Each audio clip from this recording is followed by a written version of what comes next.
ठाकुर जी प्रकट हुए कंस कारागृह में और लीला हुई गोकुल में। कंस कारागृह में भाद्र कृष्ण अष्टमी दिन बुधवार को मध्यरात्रि की बेला में भगवान प्रकट हुए। चतुर्भुज रूप में भगवान प्रकट हुए। देवकी मैया वसुदेव जी ने स्तुति की और वसुदेव जी से कहा कि आप डरना मत, मुझे गोकुल में भेज देना। छोटे से लाला बन गए। अब एक बात यहां विचार करने की है कि वसुदेव जी ने वचन दिया था कंस को कि मेरे जितने भी संतान होंगी मैं ला करके आपको दे दूंगा। तो फिर उन्होंने ऐसा किया तो क्या उनको इसका अपराध नहीं लगा कि अपना बेटा गोकुल में छोड़ आए और यशोदा जी की लाली को ले आए? तो इसका समाधान ये है कि ये उन्होंने अपनी इच्छा से नहीं किया, किसी संसारी की अथवा किसी और व्यक्ति की इच्छा से भी नहीं किया। साक्षात सच्चिदानंद परम ब्रह्म सतचित आनंद स्वरूप परमात्मा की आज्ञा से किया। और भगवद आज्ञा को जस की तस मान लेना चाहिए, उसमें किंतु परंतु नहीं। इसी प्रकार पांडे जी गुरु आज्ञा है, क्योंकि गुरु भी ब्रह्म रूप है, भगवान का स्वरूप है। गुरु जी की कोई आज्ञा हो उसमें किंतु परंतु नहीं होना चाहिए कि ऐसा क्यों करें, ऐसा क्यों नहीं, ऐसे से ऐसा हो जाएगा तो क्या हम ऐसा कर सकते। ये जो प्रश्न लोग करते हैं इससे उनका अहित होता है। गुरु जी आपका मन रखने के लिए कह देंगे हाँ ठीक है ऐसा कर लो, पर उनके हृदय की बात तो वो थी जो उन्होंने पहली बार में कह दी कि आप ऐसा करिए। पर आपने प्रार्थना की गुरु जी ऐसा नहीं, हम ऐसा कर ले तो, गुरु जी थोड़ा ऐसा कर ले तो अपने शिष्य का मन रखने के लिए उसकी भावना का आदर करते हुए वो कई बार कह देते कि चलो ठीक है, लेकिन उनके हृदय की भावना तो वो नहीं रही। तो गुरु आज्ञा को भी भगवद आज्ञा मान करके उसी प्रकार सर्वधार्य करना चाहिए जिसमें कि हम किसी भी प्रकार का तर्क किंतु परंतु ना करें, यथावत पालन करें। मात पिता गुरु प्रभु की वाणी बिन ही विचार करहो शुभ जानी। इस प्रकार से विचार करके श्री वसुदेव जी ने और अपने लाला को गोकुल भेज दिया और उनका वचन भंग नहीं हुआ, उनको मिथ्या भाषण का दोष नहीं लगा। जैसे महाराज युधिष्ठिर को मिथ्या भाषण दोष नहीं लगा। अश्वत्थामा हतः, हाथी मरने पर उन्होंने कह दिया अश्वत्थामा मारा गया, प्रसंग आप जानते हैं। ठीक उसी प्रकार यहां श्री वसुदेव जी ने यह किया है। और ऐसा भी महापुरुषों का अनुभव अथवा मानना है कि दो लाला प्रकट भये हैं। आप कहेंगे कृष्ण तो एक ही है, दो तो हो नहीं सकते, और सचमुच ब्रह्म तो एक है, लेकिन वो अनेक रूप तो धारण कर सकता है। एक ही ब्रह्म अनेक रूप धारण कर सकता है कि नहीं? तो ऐसा रसिकों का मानना है कि एक साथ नंद भवन में और कंस कारागृह में एक साथ भगवान प्रकट हो गए। तो कंस कारागृह में चतुर्भुज रूप में प्रकट होकर के बालक का रूप धारण किया और नंद भवन में युगल रूप में, युग मतलब एक बेटा और एक बेटी, युग्म युग्म संतान हुई। तो जो बेटी है वो तो श्री वसुदेव जी ले गए, और जो बेटा है बोले जिस लाला को श्री वसुदेव जी लेकर आए हैं वो लाला यशोदा के लाला में समाहित हो गया। दोनों लाला मिलकर के एक हो गए। फिर दो नहीं दिखे सबको, फिर एक ही दिखा। दोनों में अंतर क्या है? बोले यशोदा जी के यहाँ जो लाला प्रकट भये हैं वो माधुर्य रस प्रधान है, और जो कंस भगवान तो एक ही है। अलग कब हुए? बोले जिस समय श्री वसुदेव जी महाराज छोड़कर गए तब तो वो दोनों एक हो गए, और बाद में अक्रूर जी महाराज लेने आए। कल हम वो कथा सुना जी के कुंड में भगवान ने अपने दिव्य स्वरूप का दर्शन श्री कृष्ण बलराम ने करवाया, और पांडे जी ऐसा रसिकों का अनुभव है कि वहीं से दोनों अलग हो गए। वो जो मथुरा से आए थे वो तो मथुरा चले गए, और जो यशोदा जी के द्वारा प्रकट हुए थे वो तो आज भी वृंदावन में विराजमान है। वो वृंदावन छोड़ के कभी कहीं जाते ही नहीं है। वृंदावनम प्रत्यज्य पाद में कम न गच्छति, वो तो आज भी वृंदावन के बंसी बट पर बांसुरी बजा रहे हैं, आज भी वहीं गोपियों के साथ क्रीड़ा कर रहे हैं, माखन चुरा रहे हैं। और कितने कितने रसिकों का अनुभव है कि ठाकुर जी आज भी गैया चरा रहे हैं, आज भी माखन चुरा रहे हैं। तो आज भी ठाकुर जी वृंदावन में विराजमान है, कहीं गए थोड़े ही है। लेकिन जिस समय नंद बाबा को पता चला कि मेरे यहां लाला हुआ है, अब बड़े रस की लीला है, बहुत ध्यान से सब माताएं भी सुनेंगी। और रस्सी की परिधि के अंदर कोई नहीं बैठेंगे। जो कोई प्रसाद सामग्री आदि लाते हैं उसके लिए बाहर ही एक टेबल या कुछ रख दें, ताकि लोग अपना प्रसाद वगैरह बाहर चढ़ा सकें। और अंदर की जगह जो है उत्सव के लिए, कैमरों के लिए खाली बनी रहे। हाँ, ये टेबल उधर रख देंगे, जो भी प्रसादी वगैरह लाए वो वहां चढ़ा देंगे। आइए, बहुत सुंदर। जींजक से हमारे आत्मीय श्री शैलेंद्र गुप्ता जी, जो हमारे वानप्रस्थी भी हैं और बड़े आत्मीय भी, आज सपरिवार पधारे, बहुत बहुत स्वागत है। राजा बोले भक्त वत्सल भगवान की। तो जब भाभी के यहां कोई संतान होने वाली थी तो उनकी ननंद जी, माने नंद जी की बहन जी, उनका नाम है सुनंदा, एक का नाम है नंदा, एक का नाम है सुनंदा। तो नंद जी की ये बहनें नंदा सुनंदा जो हैं, ये अपने भाभी की सेवा के ताई आ गई। अब वो खूब सेवा कर रही थी। श्री गर्गाचार्य जी ने कहा, वो श्री सांडिल्य जी ने कहा था कि अष्टमी में लाला प्रकट होगा। तो पांडे जी सारे ब्रज 84 कोस की गोपियां जो यशोदा जी के प्रति बड़ा भाव रखती हैं, सेवा करती हैं, वो सबकी सब आज अष्टमी के दिन सवेरे से ही नंद भवन में एकत्रित हैं। गीत गाए जा रहे हैं, मंगल संकीर्तन हो रहा है, और प्रतीक्षा थी कि लाला लाली प्रकट होंगे यशोदा जी के द्वारा, कोई यशोदा जी को प्रसव होगा। अष्टमी की पूरे दिन ब्रजवासी कीर्तन करते रहे, उत्सव करते रहे, प्रतीक्षा करते रहे। अब संध्या हो गई तो धीरे धीरे सब अपने अपने काम काज के लिए बोले, भैया आज तो कोई कुछ भयो ना आए, अब कल खबर लेंगे। सब धीरे धीरे अपने अपने घर चले गए। बाबा तो माला लेके ठाकुर जी का भजन कर रहे थे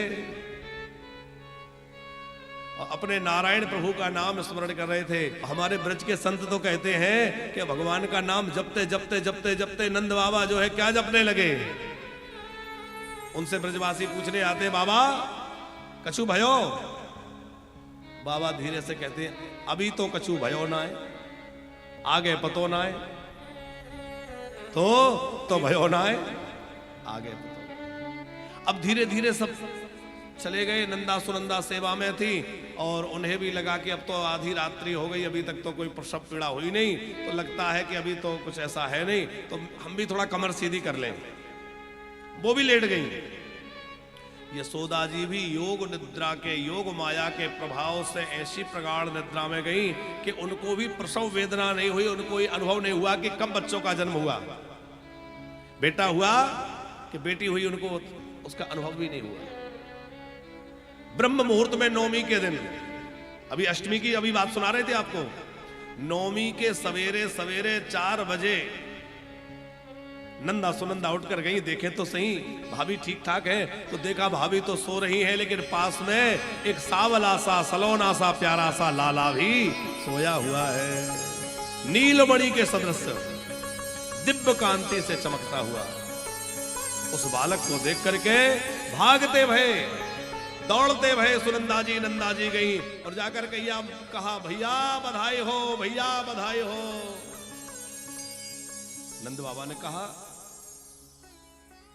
भयो? सुनंदा बोली, कछु ना भयो। अरे कछु ना भयो तो इतना जोर को हल्ला कैसो? और फिर कह रही बधाई हो, बधाई हो, कुछ तो बात है, जल्दी बता। सुनंदा जी बोली, भैया तेरे घर में लाला भयो है। और जैसे ही सुनी के लाला भयो है, नंद बाबा विभोर हो गए। नंदस्त्वात्मजोतपन्ने जाता हलादो महामना आहोय विप्रान वेदज्ञा इष्णातः सुचिर अलंकृता।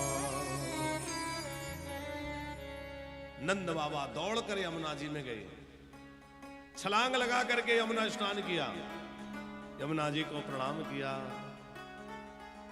क्योंकि नंद बाबा का ऐसा मानना है कि आज मेरे यहां लाला भय है तो ये कृपा जो है यमुना जी की है, यमुना महारानी की कृपा से मेरे घर में लाला भयो है, ये नंद बाबा का अनुभव है। और जब साध्य की प्राप्ति हो जाए तो साधन को भूलना नहीं चाहिए, साधन को छोड़ नहीं देना चाहिए। जैसे वैष्णवों का साधन क्या है, ये जो माला चल रही है, हमारे यजमान जी माला जप रहे हैं, ये माला साधन है और मुरली मनोहर संकार साध्य है। अब वह साध्य जब प्राप्त हो जाए तब भी माला का त्याग नहीं है। आपने देखा होगा संत महापुरुष अपनी माला को प्राणों के समान प्रेम करते हैं। आप उनको इत्र दीजिए तो वो अपनी माला लेकर के पहले माला में लगाएंगे, कोई पुष्प आदि दीजिए तो वो माला को स्पर्श कराएंगे, क्योंकि वो माला उनका प्राण है, क्योंकि इसी माला के कारण मुझे गोविंद की प्राप्ति हो रही है, ठाकुर जी की प्राप्ति हो रही है। ये साधन है, साध्य परमात्मा है। और परमात्मा जब मिल जाए तो भी इस साधन का त्याग नहीं, तब भी करते रहे। कई लोग कहते हैं कोई जरूरी है माला लेके जब करें, बिना माला के भी तो कर सकते हैं। कई लोग कहते हैं हम दिखाते नहीं, हम तो बिना दिखाई करते हैं। हम कहते हैं आपको हम प्रणाम करते हैं यदि आप ऐसा कर पा रहे हैं तो, लेकिन ऐसा होता नहीं है। देखो माला हमें याद दिलाती है, माला हाथ से हम जो भी आप जब रहे शुरू हो जाएगा, और माला नहीं है तो भूल जाएंगे, बातों में लग गए, कुछ कामकाज में लग गए, ध्यान भटक गया, बात भूल गए। तो माला जो है वो साधन है, आपको बार बार याद दिलाता है कि हमें भजन करना है, भजन करना है, भजन करना है। जप करते करते किसी की अजपाजप की स्थिति हो जाए, जप करते करते साधक की एक ऐसी अवस्था भी आ जाती है जब सहज श्वास श्वास में श्री हरि का नाम निकलने लगता है, सहज रूप में। श्री महाप्रभु चैतन्य जी, पांडे जी उनके एक शिष्य थे, वो नाम जपते जपते इतना अभ्यास नाम जप का बढ़ गया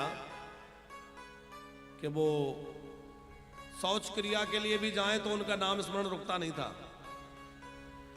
किसी लोगों ने शिकायत कर दी महाप्रभु जी से कि देखो ये शौच के लिए जाता है और वहां ऐसी अवस्था में भी नाम जपता रहता है।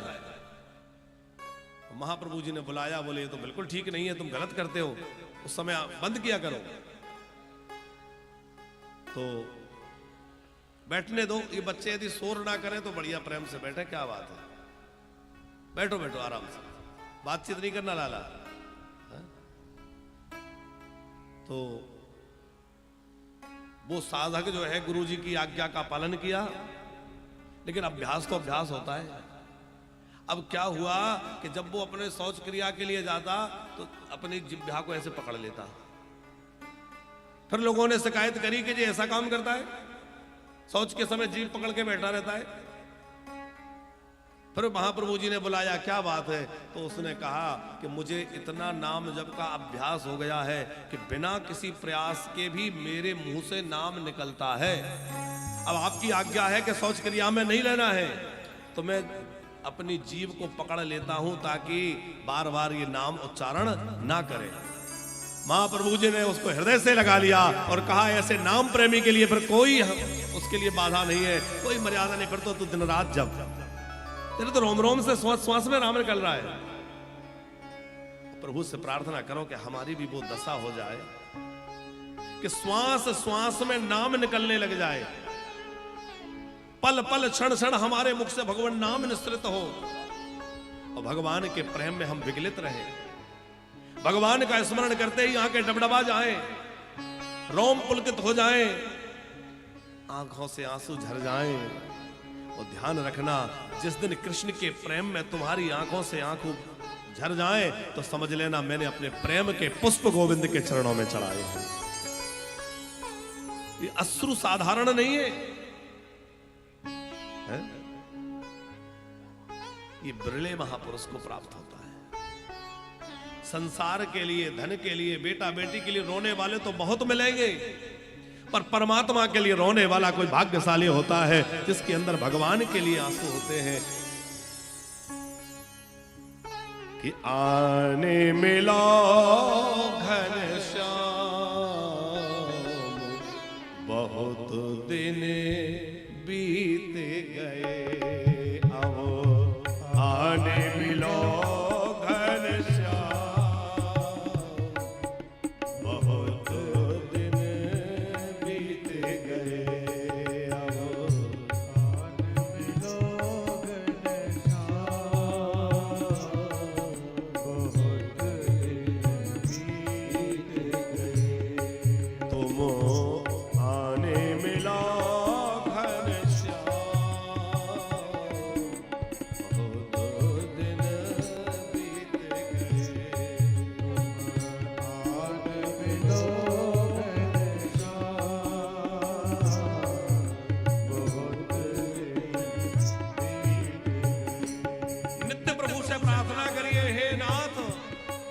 गोविंद, आपके दर्शन के बिना ये जीवन यूं ही बीता जा रहा है।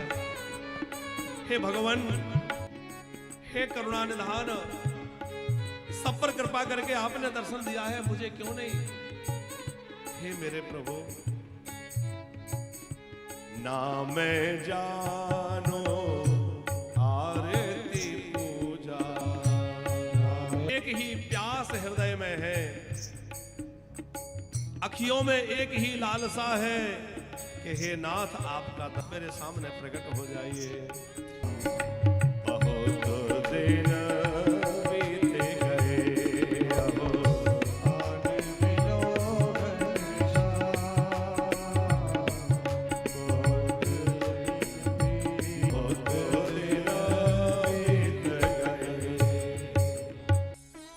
तो हम आपसे कह रहे थे ऐसी अवस्था हमारी आ जाए कि श्वास श्वास से नाम निकलने लग जाए, तब भी माला का त्याग नहीं करना है। माला तो साधन है। कबीर दास जी कहते हैं, कोई न देखा हो, मैंने आज तक ऐसा कोई सूरमा नहीं देखा जो बिना शस्त्र के में जाए। अरे युद्ध मैदान में लड़ने कोई जाता है तो शस्त्र लेके जाता है, कान पूरा बंद कर देना, तो बिना शस्त्र के सूरमा लड़ने नहीं जाता। लेकिन भगवान कबीर दास जी कहते हैं कि हम बिना शस्त्र के युद्ध में इसको विशाल त्यागना नहीं है। तो बिठाल करके पार लगाया तो राम जी को केवट ने जब नौका में बिठाया, उसके बाद केवट ने किसी को भी अपनी नौका में उसके बाद नहीं बिठाया। उस नाव की केवट पूजा करने लगा, उसकी नजी प्राप्त हुए, मेरे घाट पर राम जी आए इसलिए मैं इसकी पूजा करता हूं, जिसके कारण हमें भगवान मिले। तो नंद बाबा के मुझे कृष्ण मिले इसलिए ब्राह्मणों की पूजा कर रहे हैं, इन यमुना मैया की कृपा से मुझे कृष्ण मिले इसलिए यमुना जी को वंदन कर रहे हैं। और आहो ये प्राण वेदक ज्ञान, वेदक ब्राह्मणों को मिला करके कह रहे हैं, हे देवताओं, हे पृथ्वी के देवताओं, आप लोगों ने बड़ी तपस्या करी, आप लोगों ने ठाकुर जी प्रकट हुए।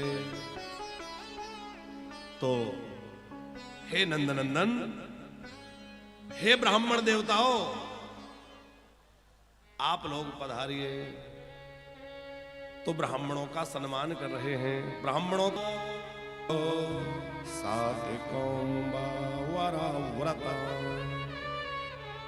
नंद बाबा ऐसे विशाल हृदय वाले हैं कि दान करने में किसी प्रकार का संकोच नहीं कर रहे। देखो, चाहे तो जात कर्म संस्कार हो और चाहे अंतिम संस्कार हो, बिना गोदान के कोई भी संस्कार पूर्ण नहीं होता। लेकिन आज हम लोगों के पास गैया ही नहीं है, तो हम गैया दान कैसे करेंगे बिना गोदान? नंद बाबा ने कितनी गाय दान करी? 2 लाख। कि आज नंद द्वार बधैया बाजे, आज नंद द्वार बधैया बाजे,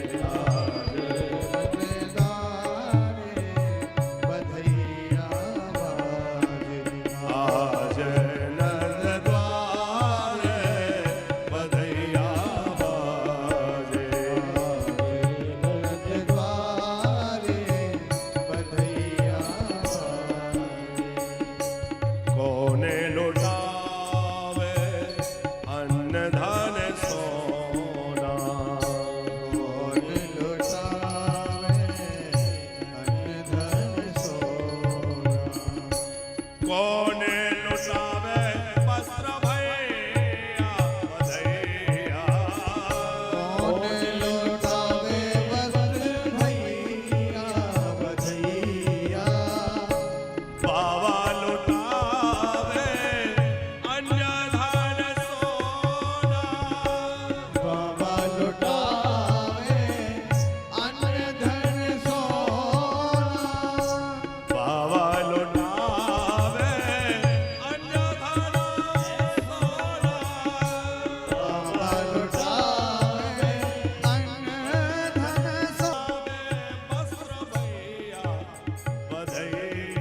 ये मत देखो हमारे पड़ोस में कौन बैठा है। ऐसा अनुभव करो कि हम भी इस समय नंद भवन में पहुंच गए हैं, और ऐसा अनुभव करो कि इस समय द्वापर युग का वही समय है। नंद रानी यशोदा जी के यहाँ लाला प्रगट भये हैं और नंद के द्वार पर बड़ी भीड़ लगी हुई है। सज धज कर ग्वाल बाल गोपी सब आए हुए हैं। बड़े बड़े ऋषि मुनि महात्मा अमलात्मा विमलात्मा सब जो है सज धज करके और दर्शन करने के लिए पधारे हुए हैं। और वहां विविध वाद्य बज रहे हैं, वीणा भेरी मृदंग आदि आदि वाद्यों के साथ गोपियां थिरक थिरक करके नाच रही है। लयबद्ध ग्वाल जो है अलाप लगाते भय मधुर स्वर में मधुर रागों में गा रहे हैं। और नंद जी के द्वार पर सहनाइयां बज रही है। उस मधुर मंगल गान के बीच में नंद बाबा झूम रहे हैं। वेदज्ञ ब्राह्मण वेद मंत्रों का उच्चारण कर रहे हैं। चारों ओर जय जयकार हो रहा है। देवता आकाश में से विमानों के ऊपर से कल्प वृक्षों के पुष्प झरा रहे हैं। कल्प प्रसून चारों ओर बिखरे पड़े हैं। बाबा हीरा मोती जवाहरात सोना चांदी लुटा रहे हैं। पर आज सोना चांदी हीरा मोती की किसको चिंता परवाह है। सब नीलमणि के दर्शन के लिए आतुर होकर द्वार पर भाग रहे हैं और बड़ा आनंद उत्सव चल रहा है। चढ़ विमान सुमन सुर बरसे, चढ़ विमान सुमन सुर बरसे, चढ़े विमान सुमन सुर बरसे, विमान सुमन सुर बरसे, देत है नंद तोहैया बधैया, देत है नाथ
चल रहा है। गोपाः परस्परं भ्रष्टा दधिक्षीरघृताम्बुवे असिञ्चन्तो विलम्पन्तो नभोनीतैः सचिक्षेपो। एक दूसरे पे दही उड़ेल रहे हैं, माखन के गोले बरसाए जा रहे हैं। इतना आनंद हो रहा है क्या कहना, क्योंकि ब्रह्मानंद जो प्रकट हुए हैं उसी आनंद के उत्सव में भगवान महादेव भी पधारे, भोलेनाथ भी पधारे। क्या बनकर आए? योगी का रूप बना के बाल कृष्ण का दर्शन करने के लिए भोले बाबा पधारे। भोले बाबा ने भी बाल कृष्ण का दर्शन किया है। प्रतिवर्षानुसार कर देने के लिए नंद बाबा हर वर्ष कंस के यहां कर भिजवाते हैं। टैक्स में क्या देते हैं? कोई रुपया पैसा नहीं, घी, माखन, दही, ये सब वस्तुएं ले जा करके और अपने गोकुल से इकट्ठा करके कंस के यहां भेजते हैं। कंस अपने पहलवानों को खिलाता है और उसके पहलवान हिष्ट पुष्ट होते हैं और फिर अत्याचार करते हैं। लेकिन अब कंस के वशवर्ती हैं तो भेजना पड़ता है। याद आया कि कंस को कर भिजवाना है। नंद बाबा कर की सामग्री घी, दूध, दही, माखन आदि लेकर के गए। कंस को कर दिया। श्री वसुदेव जी से भेंट करी। मेरे प्रिय सखा वसुदेव जी इस मथुरा में रहते हैं, जिन पर बड़ा संकट आया, तो अपने मित्र से मिले। और श्री नंद बाबा लौट करके अपने घर नहीं आ पाए कि एक राक्षसी आ गई। कौन सी राक्षसी आई है? हाँ, नहीं पता? पूतना मौसी आई है। हाँ। असल में क्या हुआ कि वो कंस ने उस कन्या को पछाड़ना चाहा और वो तो अष्टभुजा रूप लेके आकाश में उड़ गई और बोले, अरे दुष्ट तू मुझे क्या मारता है? तेरे मारने वाला तो कहीं और आ गया है। अब कंस घबराया, मेरे मारने वाला कहाँ है, कौन है, कैसे ढूंढूंगा? लोगों ने कहा महाराज अभी तो छोटा हिस्सा तो होगा, जितने नवजात है सबको समाप्त कर दो। कंस बोला कौन करेगा? घरों से बच्चों को खींच खींच के मारेंगे तो प्रजा में विद्रोह फैल जाएगा कि राजा तो बड़ा दुष्ट है। पूतना बोली ये काम मुझे सौंप दो, क्योंकि मैं आराम से घरों में चली जाऊंगी और जहर दे करके बच्चों को मार डालूंगी। पर इतनी भयंकर उसका विकराल देह है। पूतना की फोटो कभी आपने देखी है? बड़ी लंबी लंबी दाढ़ें, बिखरे हुए तांबे के वर्ण के लाल लाल से उसके केस हैं और बड़ी लंबी चौड़ी गोल गोल सी आंखें और बड़ी विकराल सी है वो। उस पूतना को देखकर सबने कहा कि क्या तुझे कोई घर में घुसने देगा? पूतना बोली महाराज मैं माया जानती हूं, ऐसा बढ़िया रूप माया से बना लूंगी कि कोई पहचान ही नहीं पाएगा। हमारे गुरुजी तो कहते हैं पांडे जी, ये बाल रंगने की परंपरा जो है ना, बोले पूतना ही ने शुरू करी होगी, क्योंकि उसका स्वरूप वर्णन पर स्वरूप परिचय जो लिखा है तो लिखा है उसके तांबे के वर्ण के लाल लाल केस थे, पर बढ़िया उसने रेशमी बाल बना लिए, ऐसे बढ़िया काले काले हैं? आजकल लोग अपने बालों पे खूब खर्चा करते हैं और खूब सजा धजा के रखते हैं। अच्छी बात है, भगवान ने ये सुविधा दी है तो इसका लाभ लेना चाहिए, पर मर्यादा का भी ध्यान रखना चाहिए। स्त्रियों को खुले केस रखना अमंगलकारी माना जाता है। आजकल तो फैशन है, यदि ये बात कहो तो लोग कहेंगे अरे महाराज किस जमाने में जी रहे हो। देखो जमाना चाहे जितना आगे बढ़ जाए पर जो मूल चीजें हैं वह तो वही रहेंगी, सिद्धांत तो नहीं पलट जाएगा। देखो द्रौपदी ने अपने बाल खोल लिए थे, कब? जब द्रौपदी के बालों को दुशासन ने पकड़ के खींचा और दुष्ट दुशासन ने द्रौपदी के केसों को हाथ लगाया तो द्रौपदी ने कहा कि अब मैं इन बालों को बांधूंगी नहीं, इन बालों को मैं तब बांधूंगी जब इस दुशासन का अंत हो जाएगा, इसके प्राण चले जाएंगे। ये दुशासन जब मर जाएगा तभी बांधूंगी। और उस समय के बाद फिर उस द्रौपदी ने अपने बालों को खुला रखा। तो उसने तो एक क्रोध के कारण, प्रतिशोध के कारण, आजकल हम लोग फैशन के कारण खुले रख रहे हैं। अब बिहारी जी के मंदिर में बड़ी भीड़ होती है, हमारे यजमान जी तो खूब जाते हैं, और ज्यादा भीड़ में एक से एक सटे हैं और सामने देवी जी खड़ी हैं, उनके बाल खुले हैं और वो मुंह में घुस रहे हैं दूसरों के। होता है कि नहीं? हाँ, तो फैशन है, कह भी नहीं सकते कुछ। लेकिन हो सके तो एक तो माताओं को अपना सर ढक के रखना चाहिए। यहाँ तो बहुत अच्छी परंपरा है कि आप सब माताएं जो सौभाग्यनी हैं वो सब अपना अपना मस्तक ढक के रखती हैं। माताओं को अपना मस्तक ढककर रखना चाहिए, ये शास्त्रीय परंपरा है। हम मुख ढकने की नहीं कह रहे, और नहीं तो सोशल मीडिया पे आप जो है बना के डाल दो कि महाराज जी ने फैलाया रूढ़िवाद है। हाँ, बड़ा विचित्र जमाना है, ज्यादा कह भी नहीं सकते, पर सिद्धांत की बात तो कहना चाहिए। सचिन वैद्य गुरु तीन जो प्रिय बोले, भय आस राज धर्म तन तीन कर हो है बेग ही नाश। हम लोग चापलूसी करने लग जाएं तो कल्याण नहीं होगा। कल्याण तो तभी होगा जब हित की बात करें, और हित की बात यह है कि स्त्रियों को खुला मस्तक नहीं रखना चाहिए, खुले बाल नहीं रखना चाहिए, अपने केसों को बांधकर गूंथ कर रखना चाहिए, अपने सिर को ढक करके रखना चाहिए। स्त्री पुरुष किसी को भी अपने नख ज्यादा बड़े नहीं रखना चाहिए।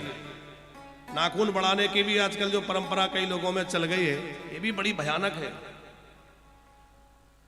किसके नाखून बड़े बड़े होते हैं? जानवरों के होते हैं कि नहीं, या राक्षसों के होते हैं? पूतना के नाखून बड़े बड़े थे, और एक वो आई थी राम जी के पास सज धज के, उनका तो नाम ही था शूर्पणखा, जिसके नख सूपा जैसे बड़े बड़े हों। सूपा मतलब वो अनाज साफ करने का सूप होता है ना, उस सूप जैसे जिसके बड़े बड़े नख हों उसका नाम है शूर्पणखा। आजकल हमारी बहन बेटियां जबरदस्ती सूप नखा की भतीजी बन रही हैं, वो हम भी बढ़ाएंगे। ये फैशन बिल्कुल बढ़िया नहीं है। तो शूर्पणखा जो है उसने, वो पूतना जो है, उस पूतना ने माया से बड़ा सुंदर स्वरूप बनाया, और ऐसी सज धज गई, ऐसा लगने लगा मानो साक्षात भगवती लक्ष्मी हो। और शैलेंद्र गुप्ता जी कहां चले गए? अच्छा, हाँ, उनको बढ़िया यहां आसन लगवा दो, बढ़िया। तो सुखदेव जी महाराज कह रहे हैं, राजन कंसे न प्रहिता घोरा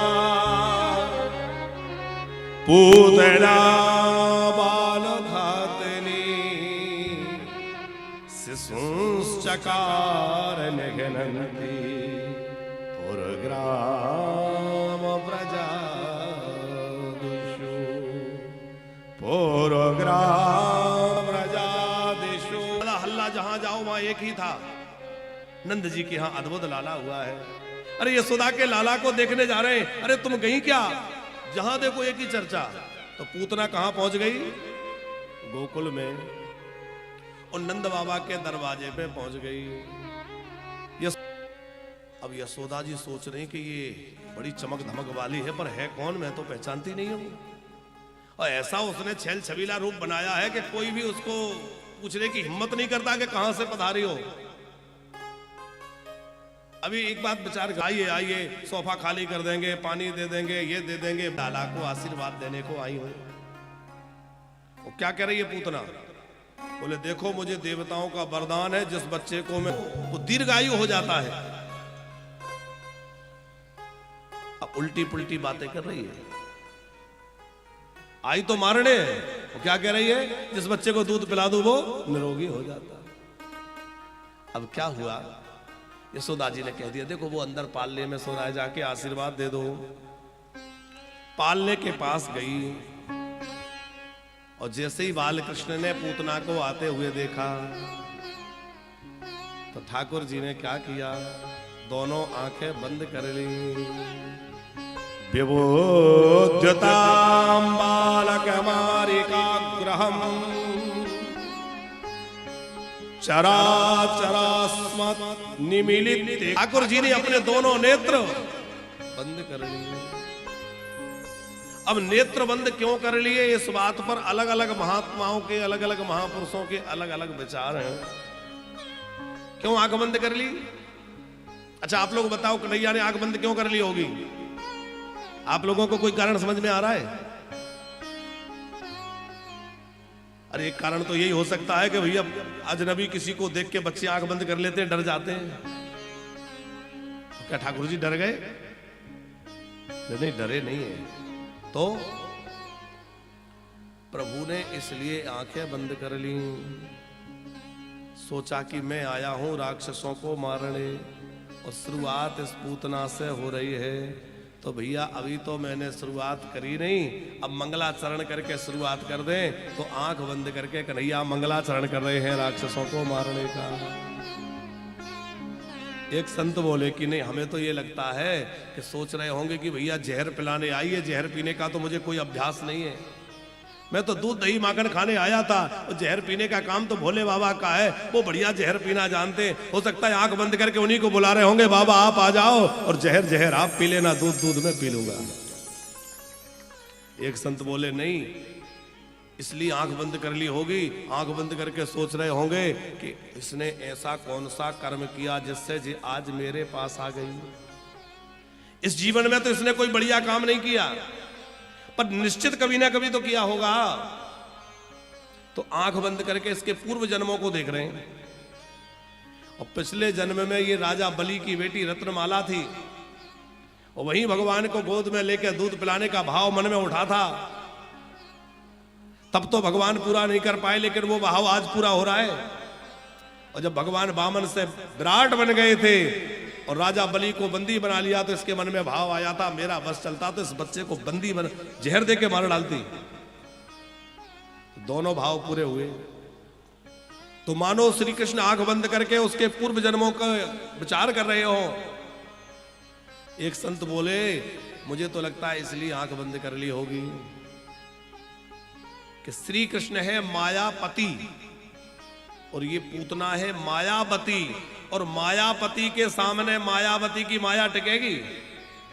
बाबूजी, जैसे सूर्य उदय होते ही अंधेरा भाग जाता है, ऐसे भगवान की दृष्टि पड़ते ही सारी माया समाप्त हो जाए। राक्षसों की माया भगवान के आगे चलेगी? नहीं चल सकती। भगवान ने सोचा बढ़िया रूप बना के आई है, मेरी दृष्टि पड़ते ही इसकी माया नष्ट हो जाएगी, इसलिए भगवान ने अपनी आंखें बंद कर ली। ये भी एक संत कारण दे रहे हैं। एक संत कह रहे हैं इसलिए आंखें बंद कर ली होंगी, ठाकुर जी मन में सोच रहे होंगे कि देखो मेरा स्वभाव है कि जो बनावटी बन के आता है मैं उसकी ओर नहीं देखता। भगवान का एक स्वभाव है कि भगवान के सामने हम जैसे हैं वैसे पहुंच जाएं, ज्यादा बनावटी बन के नहीं जाएं। बनावटी का मतलब है कपट, अंदर कुछ भरा है बाहर से कुछ बन रहे हैं, ये बनावटीपन भगवान के सामने नहीं चलेगा। भगवान कहते हैं तुम जैसे हो वैसे आ जाओ। बनावटी लोगों की ओर भगवान देखते ही नहीं है। इसका उदाहरण आपको देवें, यार रामायण के प्रेमी भी हमारे बुजुर्ग खूब हैं, और सब बुजुर्ग यहां विराजमान हैं, मानस प्रेमी हैं। जिस समय राम और लक्ष्मण ऋषिमुख पर्वत की ओर बढ़ रहे थे, पर्वत की चोटी पर बैठे हुए सुग्रीव ने देखा कि दो योद्धा चले आ रहे हैं। सुग्रीव को भय लगा कि कहीं बाली के भेजे हुए कोई योद्धा तो नहीं है, मुझे मारने आ रहे हो। हनुमान जी से कहा जाके पता करो कौन है ये। आवत देख अतुल बल सीवा। हनुमान जी गए तो किस रूप में गए? ब्राह्मण के रूप में। हनुमान जी है तो बानर के रूप में रहने वाले, लेकिन राम जी के पास किस रूप में गए? ब्राह्मण रूप में। और जैसे ब्राह्मण भेष में गए तो राम जी ने अपना परिचय तो दे दिया, पूरा परिचय राम जी ने दे दिया कि देखो हम महाराज दशरथ के पुत्र हैं, पिता की आज्ञा से वन में आए हैं, यहां मेरी पत्नी को राक्षसों ने हरण कर लिया है और मैं उन्हीं की खोज में घूम रहा हूं। विप्र फिरहि हम खोजत ते ही। अब हनुमान जी समझ गए कि ये तो मेरे राम जी हैं, और हनुमान जी ने उसी विप्र रूप में ही राम जी के चरणों में दंडवत प्रणाम किया, साष्टांग लेट गए। लेकिन बड़ी देर हो गई, राम जी ने हनुमान जी को उठाया नहीं।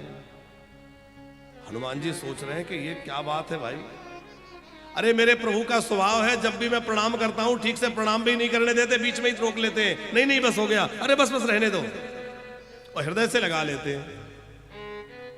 आज मैं इनके पैरों में इतनी देर से पड़ा हूं, ये उठा ही नहीं रहे। हनुमान जी समझ गए अब तो पक्का हो गया ये मेरे राम जी हैं। कैसे? बोले इनका स्वभाव है कि ये बनावटी की ओर नहीं देखते, और इस समय मैं बनावटी रूप लेके आया हूं, अपने असली रूप में नहीं हूं। हनुमान जी ने तुरंत ब्राह्मण भेष त्याग दिया, अपने असली रूप में आए, और जैसे हनुमान जी ने असली रूप धारण किया, तुरंत राम जी ने हनुमान जी को उठा के हृदय से लगा लिया, आओ आओ हनुमंत आओ। क्योंकि असली रूप बनाते ही भगवान प्रसन्न हो गए। वहां बड़े साधु बन गए, लोगों के साथ झूठ बोल रहे हैं, छल कर रहे हैं, कपट कर रहे हैं। भगवान कहेंगे ये चालाकी मेरे सामने तो बिल्कुल नहीं चलेगी। इसलिए ठाकुर जी के सामने जैसे है वैसे चले जाओ। अब पूतना ने देखा कि बालक सो रहा है, अब चूंकि आंख बंद थी तो क्या लगा, बच्चा सो रहा है, तो सोया हुआ जान करके बालक को पूतना ने उठा के गोद में लिया और अपना पयोधर लाला के मुख में दिया। और लाला के मुख में जैसे ही पयोधर दिया तो बाल कृष्ण छोटे से है, अभी कितने दिन के हैं? कन्हैया केवल 6 दिन के हैं, और 6 दिन के कन्हैया ने उसका जहर पीना शुरू किया। भयंकर विष लगा के आई थी, लेकिन लाला तो पूरा जहर पी गए, दूध भी पी गए, और उसके प्राणों का हरण करने लगे। और जैसे प्राणों को खींचने लगे, उस पूतना के अंदर बड़ा झटपटाहट होने लगी, उसको घबराहट होने लगी। अरे ये बच्चा कैसा है, ये तो मरता ही नहीं, मुझे क्या हो रहा है? अब पूतना घबराई और भागी अपने मथुरा की ओर। तो जैसे ही महल के कुछ दूर भागी, उसी समय कृष्ण ने प्राणों का हरण किया। और सुखदेव जी वर्णन कहते हैं, समुंच मुंचाल प्रभासुनि निस्पीड्यमानाखिल जीव परमणे बिभ्रत नेत्रे चरणौ भुजौ मोह प्रशविन्निगात्रा छेबति। क्या बोली? अरे लाला छोड़, अरे लाला छोड़, अरे लाला छोड़। 6 दिन के कन्हैया धीरे से बोले, सुनो मौसी जी, हम जल्दी किसी को पकड़ते नहीं, और एक बार जिसको पकड़ लेते हैं फिर बीच में नहीं छोड़ते, फिर तो ठिकाने पे लगा के ही छोड़ते हैं। अब तो ठाकुर जी का वह स्वभाव, पूतना के प्राणों का हरण किया, पूतना अपने असली रूप में आ गई, विकराल देह, भागी, प्राणों का आकर्षण हुआ और प्राणों को खींचा तो धड़ाम से फूट लगी। इतना जोर का शब्द हुआ, घोर गर्जना, सारे ब्रजवासी डर गए। भैया कैसी आवाज आई? दौड़ के देखा तो बड़ी विकराल राक्षसी पड़ी है, और राक्षसी तो मरी पड़ी है, आंखें पलटी भई है, और उसकी बक्ष स्थल पे कन्हैया क्लोल कर रहे हैं। अरे लाला को कैसे ले गई? लाला कहां से गया? जैसे तैसे लाला को उतारा। मैया तो बहुत डर गई थी, कन्हैया को दूध पिलाया, लाला दूध पीने लगे। गौशाला में ले गई, गोमूत्र से गोरज से स्नान कराया, गोपुच्छ से झाड़ा दिया। और सुखदेव जी कह रहे हैं, राजन